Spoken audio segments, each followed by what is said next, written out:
మీ business ఏదైనా మీ ఊర్లో promotion చేయాలంటే అది సుమన్ టీవీతోనే సాధ్యం. ఇప్పుడే సంప్రదించండి. Welcome to Suman TV Kothagudem. మనం ప్రజెంట్ భద్రాద్రి కొత్తగూడెం ఖమ్మం హైవే దగ్గర అయితే ఉన్నాం. ప్రస్తుతం మనం విద్యానగర్ కాలనీ మెయిన్ రోడ్డు మీద అయితే ఉన్నాం. ఇక్కడ చినుకు పడితే చాలు, చిన్న వర్షం పడినా కానీ రోడ్డు మీదకి వరద నీరు అధికంగా చేరుకొని వాహనదారులకు కానీ రాకపోకలు కానీ చాలా ఇబ్బందికరంగా మారుతుంది. పక్కనే చెరువు ఉండడం వల్ల ఇక్కడ డ్రైనేజ్ సిస్టమ్ కానీ కొంచెం అవకతవకలు ఇబ్బందులు ఎదురవుతూ ఉంటాయి. దీనికి చెక్ పెట్టే విధంగా ఎమ్మెల్యే కూనంనేని సాంబశివరావు గారు ఈ డ్రైనేజ్ సిస్టమ్ ఏదైతే ఉందో దీన్ని చూడడానికి దగ్గర చుంచుపల్లి దగ్గర నుంచి మన నాగేష్ టాకీస్ బాబు క్యాంప్ వరకు నడుచుకుంటూ ఆర్బిఎన్ అధికారులు అట్లనే ఎలక్ట్రికల్ డిపార్ట్మెంట్ సిబ్బంది ఎవరైతే ఉన్నారో వారితో కలిసి దగ్గర నాగేష్ టాకీస్ బాబు క్యాంప్ వరకు నడుచుకుంటూ డ్రైనేజ్ సిస్టమ్ను ప్రతి క్షుణ్ణంగా అడుగుతూ పరిశీలించి దీని గురించి మాట్లాడుతూ ఆ చుట్టుపక్కల ప్రజలు ఎవరైతే ఉన్నారో వారిని పిలిచి వారి ఇబ్బందులు ఏవైతే ఉన్నారో తెలుసుకొని ఆ డ్రైనేజ్ సిస్టమ్ గురించి మాట్లాడారు. దీని గురించి పూర్తి వివరాలు సార్ మనతో పాటు ఉన్నారు. సార్తో మాట్లాడి తెలుసుకుందాం.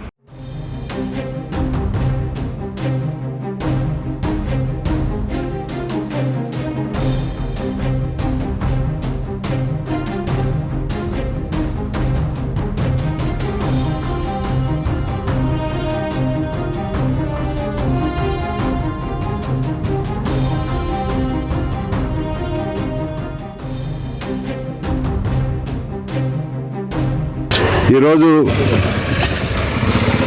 మన పాత సుంచుపల్లి పంచాయతీ ఇటు నరగొండకర నగర్ గ్రామ పంచాయతీ దగ్గర నుంచి విద్యానగర్, అలాగే అటుపక్క సుంచుపల్లి పంచాయతీ వరకు రోడ్లు ఏ మేరకు వర్షం వచ్చినా సరే దాదాపు ఒక 3-4 కిలోమీటర్ల దూరం ఉంటుంది.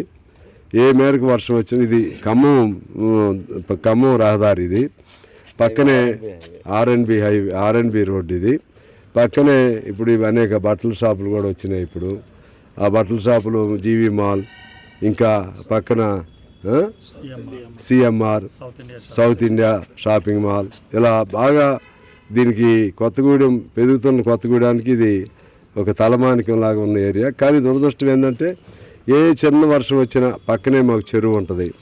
ఆ చెరువు నిండుతుంది.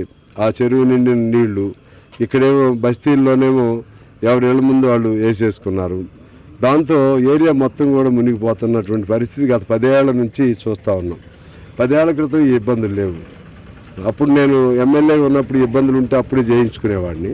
ఇది మా సొంత గ్రామం. ఇది ఇప్పుడు ఈ మధ్యకాలంలో, అంతకుముందు నేను ఎమ్మెల్యే లేనప్పుడు కలెక్టర్ గారు అనుదీప్ గారు పెట్టాలనుకున్నా అప్పుడున్న ప్రజాప్రతినిధులు పెట్టిన దాన్ని ఆపు చేశారు.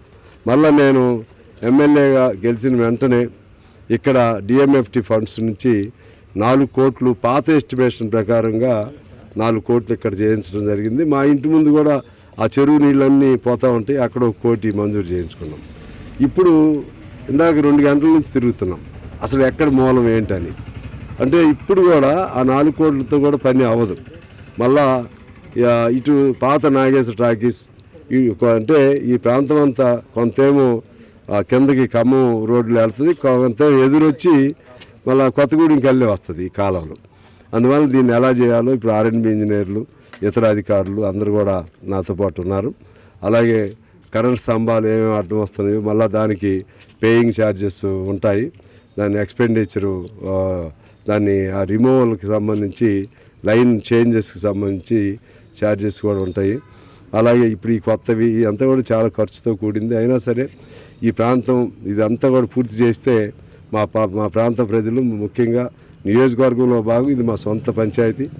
ఈ సొంత గ్రామ పంచాయతీ 45 ఏళ్ల నుంచి నా తరపునే గెలిపిస్తున్నారు ఎంతో అభిమానంగా. వీళ్ళకి రుణం తీర్చుకున్నట్లుగా ఉండాలని నేను పట్టుదలగా ఈ కార్యక్రమంలో ఉన్నాను. త్వరితగతిన ఈ రోడ్లు, ఈ కాలువలు పూర్తి అయిపోయిన తర్వాత ఇంకా ఈ ప్రాంత అభివృద్ధిలో ఇన్నోవా కంపెనీ వాళ్ళు కూడా ఇటు పెట్టాలని చూస్తున్నారు. ఇంకా ఇతర బట్టల షాపులు కూడా ఇటు రావాలని చూస్తున్నారు. పక్కనే బైపాస్ రోడ్డు కూడా ఉంది మాకు. అది కూడా నేనే దాన్ని చేయించాను గతంలో. మళ్ళీ అది మధ్యలో ఇప్పుడు ఆగిపోయి ఉంది. దానికి కూడా సీరియస్గా ప్రయత్నం చేస్తున్నాం. 158 కోట్లతో మన ఒక ప్రాజెక్టు, ఆర్ఎన్బి ప్రాజెక్టు సేతుబంధం పేరుతో అది ప్రతిపాదన ఉంది. దగ్గరికి వచ్చింది, అట్లాగే ఉంది. ఈలోపు ఇక 30 కోట్లు దానికి శాంక్షన్ చేయించుకోవడానికి ప్రయత్నం చేస్తున్నాం. అది కూడా ఫైనల్ స్టేజ్లో ఉంది. అది ఆ బైపాస్ కూడా దాని యాక్టివిటీ మొబిలిటీ మొదలు పెడితే ట్రాఫిక్ ఇంకా ఈ ప్రాంతం మరింత అభివృద్ధి చెందింది. ఇంకో 450 కోట్లతో ఆల్రెడీ ఔటర్ రింగ్ రోడ్డుకి మంజూరు కూడా అవటం జరిగింది. ఇలా కొత్తగూడెన్ని ఇంకా చాలా ఉన్నాయి చెప్పాల్సిన అంశాలు. ఎయిర్పోర్ట్ కూడా దాదాపు ప్రాథమికంగా అంగీకారం కుదిరింది. దాన్ని కూడా ఇప్పుడు డిపిఆర్కి సంబంధించిన సర్వే కూడా చేస్తూ ఉన్నారు. ఇంకా 800 మెగావాట్స్ కూడా అది కూడా ప్రయత్నం చేస్తున్నాం పాల్వంచిలో. అదేవిధంగా కార్పొరేషన్ కూడా ప్రయత్నం చేస్తున్నాం. ఈ ప్రయత్నాలన్నీ ఇంకా చాలా ఉన్నాయి. అట్లే అక్కడ యూనివర్సిటీ కూడా ఒక ప్రయత్నం చేస్తున్నాం. ఆల్రెడీ మనకు 400 ఎకరాలు ఉంది. ఎన్ఎండిసి దాన్ని కూడా 400 ఎకరాలు ఉంటుంది. అది మూతపడే దశ నుంచి మళ్ళీ దాన్ని పునరుద్ధరణ వైపు ప్రయత్నం చేస్తూ ఉన్నాను. ఈ విధంగా అనేక అంశాలు, ఇంకా బైపాసులు కూడా ఉన్నాయి, ఇన్నర్ బైపాసులు కూడా ఉన్నాయి. ఇవన్నీ కూడా కలిపి ఇప్పుడు అంటే సంవత్సరంలో చాలా చేద్దాం అనుకున్నాను. సంవత్సరం కళ్ళు మూసి తెరిచేలోపు సంవత్సరం అయిపోయింది. ఇంకా ఈ కాలంలో సరే గల్లీ రోడ్లు ఇటువంటి చాలా పెట్టిస్తున్నాను. ఆ విధంగా సీతారాం ప్రాజెక్ట్ నుంచి కూడా మనకి మన ఆ అలైన్మెంట్లో మనది లేదు. కొత్తగూడెంది 7-8 ఎకరాలు ఇచ్చారు. ఇప్పుడు దాన్ని 30,000 ఎకరాలకు పెంపుదల చేయించా సీతారాం ప్రాజెక్టు. అంటే అటు ఎడ్యుకేషన్ కూడా ఇప్పుడు అన్ని కొత్త బిల్డింగులకు ప్రతిపాదన పెట్టించా. అన్ని డిగ్రీ కాలేజీలు, జూనియర్ కాలేజీలు,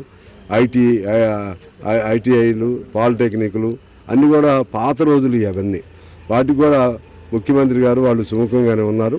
అవి కూడా వస్తే ఎడ్యుకేషన్కి సంబంధించి, అలాగే క్రీడలకు సంబంధించి కూడా 18 ఎకరాలతో స్పోర్ట్స్ స్టేడియం ఒకదాన్ని ప్రయత్నం చేపిస్తున్నాం. ఇండోర్ స్టేడియం కోసం ప్రయత్నం చేస్తున్నాం. అలాగే వాకింగ్ ట్రాక్లు, ప్రతి ఊర్లో ఒక వాకింగ్ ట్రాక్ ఉండేట్టుగా, ప్రతి చెరువు పైన ఒక వాకింగ్ ట్రాకు, చెరువు లేకపోతే ఆ ఊర్లో ఉన్న సెంటర్లో ఆ చుట్టూ పెద్దవాళ్ళు ముసలివాళ్ళు తిరగటానికి, ఈ విధంగా ఒక నిర్దిష్టమైన ప్రణాళికతో ముందుకు వెళ్తున్నాం. ఆ క్రమంలో ప్రభుత్వం, ముఖ్యమంత్రి గారు చాలా సహాయకారిగా ఉన్నాడు. మా ప్రజలందరూ కూడా నాకు అండదండలు ఉన్నాయి.